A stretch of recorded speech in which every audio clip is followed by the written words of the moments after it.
ada orang yang bunuh dia. Sebelum bunuh dia membunuh keluarganya dulu. Habis itu bunuh, dia akan masuk neraka. Tuhan Yesus kan datang untuk menyelamatkan semua ya gitu. Saya juga sama. Kalau saya diminta untuk mendoakan orang yang bunuh, saya masih mau. Di Alkitab tertulis, doa orang yang benar bila dengan yakin didoakan sangat besar kuasanya. Apakah definisi orang benar ini, Romo? Kita selalu minta santa-santa Romo untuk mendoakan kita. Apakah doa mereka lebih berkuasa karena mereka lebih suci?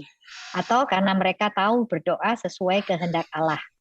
Jadi pertanyaannya ini adalah apakah definisi orang benar? Kemudian tentang yang Romo-Romo yang mendoakan ini, Romo. Silakan Romo. Jadi para Romo itu belum tentu benar. Saya ini tersesat, makanya saya dicari orang. Banyak orang yang cari saya, kan orang dicari itu kan karena tersesat ya, jadi banyak yang dicari gitu. Jadi orang benar yang di dalam kitab suci mengatakan doa orang benar bila didoakan dengan yakin. Nah, orang benar itu apa? Orang benar adalah orang yang mendasari doanya bukan dengan ambisi, bukan dengan keinginan, bukan dengan kerakusan. Tetapi orang benar adalah yang mendasari hidup doanya dari apa? Dari kepercayaan dan berserah kepada Tuhan. Jadi orang benar itu doanya bukan mau ngatur Tuhan. Doa orang benar itu bukan merasa paling lebih tahu daripada Allah. Bukan. Doa orang benar adalah doa percaya dan berserah. Jadi kebenaran itu bukan karena dia tidak ada dosa lagi gitu ya. Zero failure kalau istilah saya itu. Tidak ada kesalahan sedikit pun. Bukan. Jadi kebenaran itu bukan semata-mata bahwa tindak tanduknya baik di mata Tuhan. Kita tidak akan pernah sampai sana gitu ya. Jadi kebenaran itu adalah apa? Sikap doanya. Sikap doanya yang tidak semata-mata hanya ingin mengedepankan apa yang dia mau.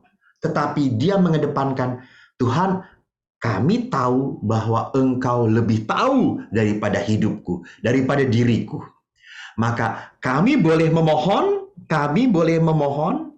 apa yang kami kehendaki, apa yang kami butuhkan, namun semuanya biarlah terjadi seturut kehendak-Mu dan demi kemuliaan nama-Mu.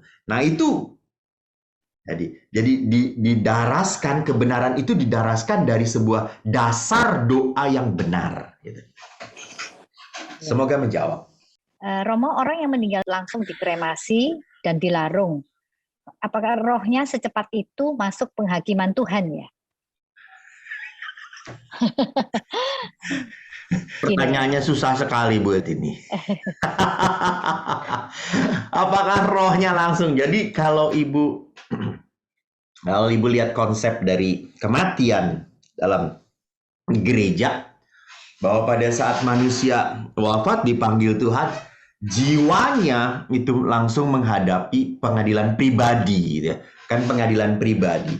Maka disitulah kita kenapa mendoakan arwah orang beriman. Karena apa? Karena yang masuk surga itu tidak pernah dosa, tidak pernah bisa masuk surga. Sedangkan manusia di dalam kehidupan pasti pernah terlilit oleh kehidupan dosanya. Maka pada saat ia meninggal, dia harus mempertanggungjawabkan kedosaannya itu dan disucikan. Bukan dicuci ya, tapi disucikan. Maka penyucian, bukan pencucian. Penyucian, disucikan dalam api penyucian. Purgatorium. Maka kita berdoa bagi jiwa-jiwa yang ada di alam penyucian, bukan jiwa-jiwa yang sudah di neraka gitu. Sudah di neraka sudah tidak bisa lagi gitu ya. Maka kita mendoakan orang roh jiwa itu yang ada di dalam api penyucian supaya Tuhan berkenan mengampuni, memberikan penyucian itu tidak selama-lamanya. Penderitaan itu jangan sampai berkepanjangan untuk orang ini gitu ya. Itulah doanya. Apakah rohnya? Ya, di dalam tradisi kita memang seperti itu gitu ya. Di dalam penghakiman pribadi gitu. Kan ada penghakiman pribadi, lalu nanti terakhir penghakiman dengan Mesias yang bersama-sama gitu. Semoga menjawab. Saya sudah doa dengan iman dan percaya, tapi ternyata suami saya masih dipanggil Tuhan setelah dibaptis. Berarti saya masih kurang percaya atau kurang berserahkah? Terus tambahannya, suami saya baru dibaptis, tapi imannya kuat sekali akan Yesus. Sampai hari terakhir dia bilang dijemput Yesus. Apakah dia akan masuk surga sebab dia baru dibaptis?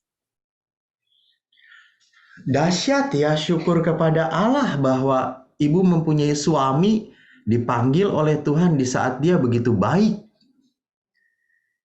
Dan itu blessing, itu berkat gitu ya.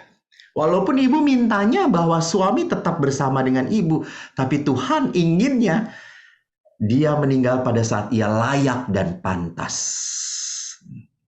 Jadi apakah saya kurang berdoa dengan sungguh-sungguh? Ibu sudah berdoa sungguh-sungguh, tetapi apa yang Tuhan rencanakan, apa yang Tuhan lihat, lebih baiknya bahwa saat itulah di mana suami ibu menghadap kepada Tuhan. Yang kedua, tadi ibu berkata apakah baptisan baru, lalu dia bahkan berkata bahwa saya sudah dijemput Yesus. Apakah ini sebuah jaminan masuk surga? Yang harus saya katakan adalah kita menyikapi semuanya dengan sebagai orang beriman. Kita harus sadar bahwa surga itu adalah rahmat, anugerah dari Tuhan. Kehidupan kedamaian adalah anugerah dari Tuhan. Dan di situ pentingnya kenapa kita selalu memohon. Jadi hidup itu memang tak bisa lepas dari sebuah permohonan. Tuhan, kami mohon semoga Engkau bermurah hati.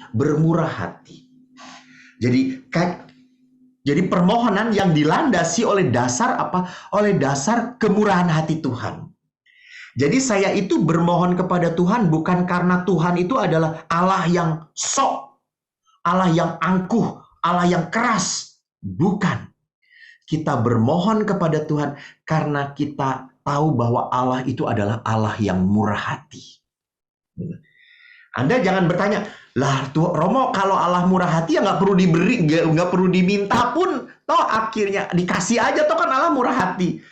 Ya betul, tapi dikasih aja. Pertanyaannya kan Allah juga perlu tahu kesungguhan hati kita. Kesungguhan hati kita, kerendahan hati kita gitu. Jadi kan permohonan itu adalah sebuah sikap kerendahan hati kita. Dan ingat di dalam kitab suci, di dalam hidup spiritualitas, kerendahan hati adalah kunci untuk masuk ke dalam apa? Untuk masuk dalam keutamaan apapun. Maka pada saat kita memohon, kita percaya, bukan kita diam saja, kita memohon karena kita rendah hati. Kita mengakui ketidakpantasan kita. Maka di situ, apakah kita percaya bahwa kita percaya karena kemurahan hati Tuhan pasti seperti itu. Tetapi kita tetap bermohon karena kita mau memperlihatkan kerendahan hati kita, ketidakpantasan kita. Gitu. Jadi kan kita ini orang salah, kita ini berdosa gitu. Kok bisa-bisanya diampuni oleh Tuhan gitu. Kok bisa-bisanya dimaafkan oleh Tuhan. Saya jadi ingat kemarin kami debat ya dengan seorang bapak yang baru juga Katolik gitu. Yang baru juga Katolik, istrinya sudah Katolik lama gitu. Suaminya tuh baru Katolik dari Buddha juga. Lalu suaminya ini paling tidak suka perikop tentang anak bungsu yang hilang. Yang datang diampuni. Suaminya berkata, ini nggak bener, ini saya nggak suka ini. Betul, karena mungkin konsep Allah yang Maha Rahim adalah konsep yang diperlihatkan oleh Yesus. Hanya Yesus yang memperlihatkan seperti itu.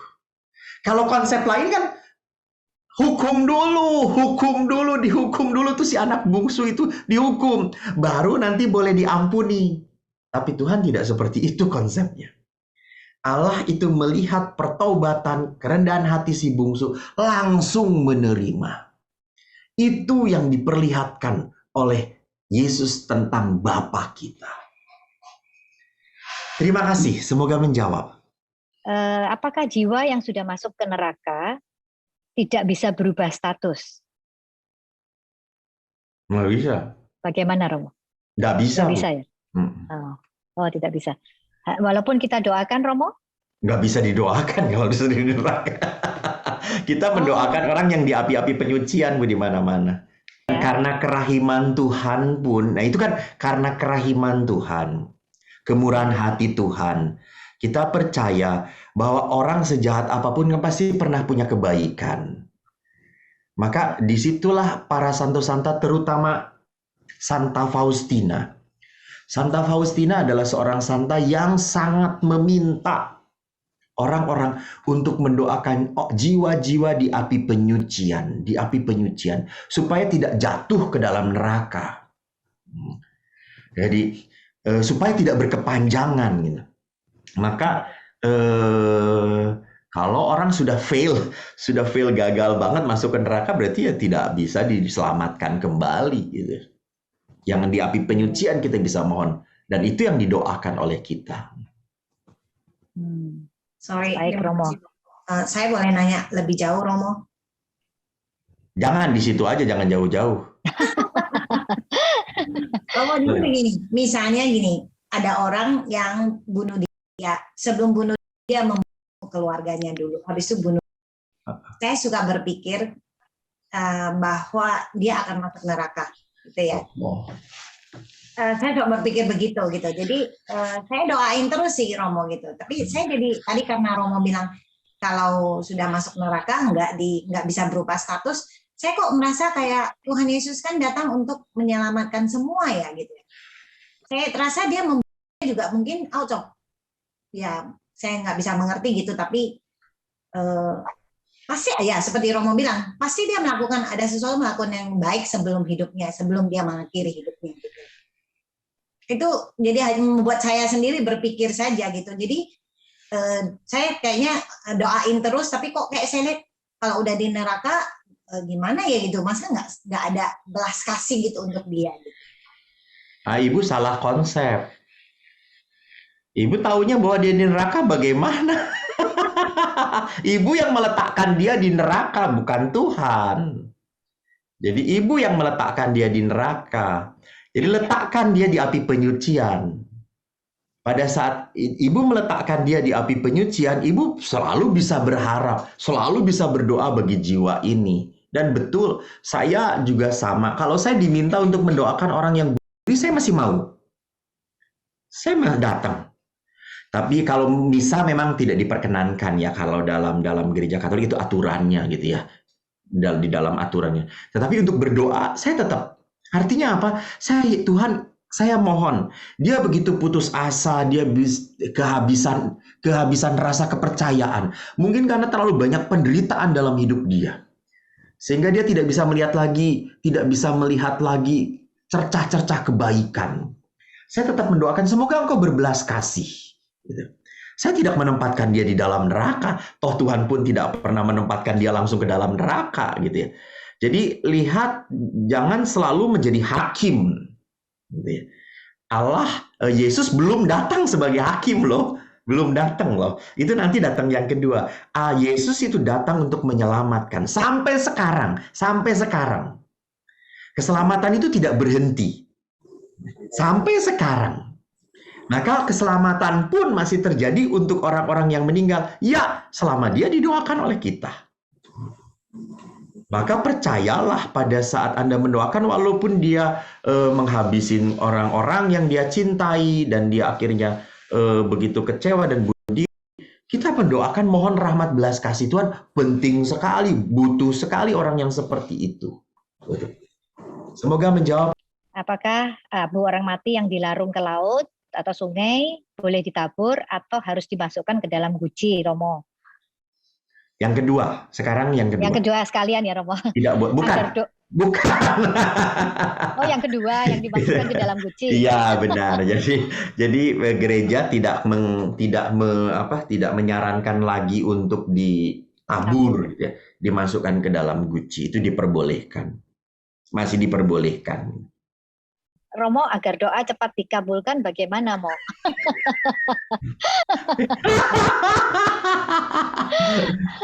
Para ibu yang terkasih, itulah sebabnya kenapa saya sulit diminta oleh orang Singapura tuh kayak gini.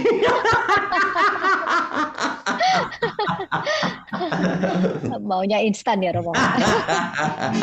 Bagaimana supaya doa itu mudah cepat dikabulkan oleh Tuhan? Saya kok terbalik ya. Saya kalau berdoa, saya bukan minta dikabulkan oleh Tuhan. Saya minta menjadi orang yang mampu menerima apa yang menjadi kehendak Allah. Jadi doa itu tolong jangan merubah Tuhan. Doa itu harus berusaha untuk merubah hati kita. Jadi kan pada saat manusia bisa merubah hatinya, bisa melembutkan hatinya, maka setiap peristiwa demi peristiwa bukan menjadi sebuah rangkaian-rangkaian penyesalan. Bukan sebagai melihat peristiwa demi peristiwa sebagai rangkaian-rangkaian yang menyakitkan. Karena tidak sesuai dengan harapan saya. Bapak Ibu yang terkasih, maaf. Hidup di dunia selalu kita harus menghadapi hal-hal yang tidak sesuai dengan kehendak saya. Bahkan Anda menikah dengan seseorang yang tidak seperti yang Anda impikan, toh. Dulu Anda berharap dia bla bla bla, sekarang ya ampun, kampret banget gitu ya. Jadi terakhir untuk menutup Ibu Lydia, saya ingat sekali apa yang dikatakan sebagai serenity prayer. Tuhan berikan aku kekuatan untuk merubah hal-hal yang bisa dirubah dalam hidupku. Berikan aku kerendahan hati untuk menerima hal-hal yang tidak bisa dirubah dalam hidupku. Dan berikan aku kebijaksanaan untuk membedakan mana yang bisa dirubah dan mana yang tidak bisa dirubah dalam hidupku. Jadi di sini akhirnya doa itu seperti membuka tangan kepada Tuhan. Tuhan, Engkau mau ngasih apa di dalam tanganku, aku terima. Engkau mau mengambil apa yang ada di dalam tanganku, aku terima juga. Dan setelah itu aku genggam, aku hidupi. Itulah doa. Jadi doa itu bukan menggenggamkan tangan, tetapi membuka tangan.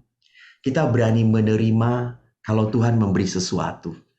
Dan kita pun berani relakan pada saat Tuhan mengambil sesuatu dari tangan saya.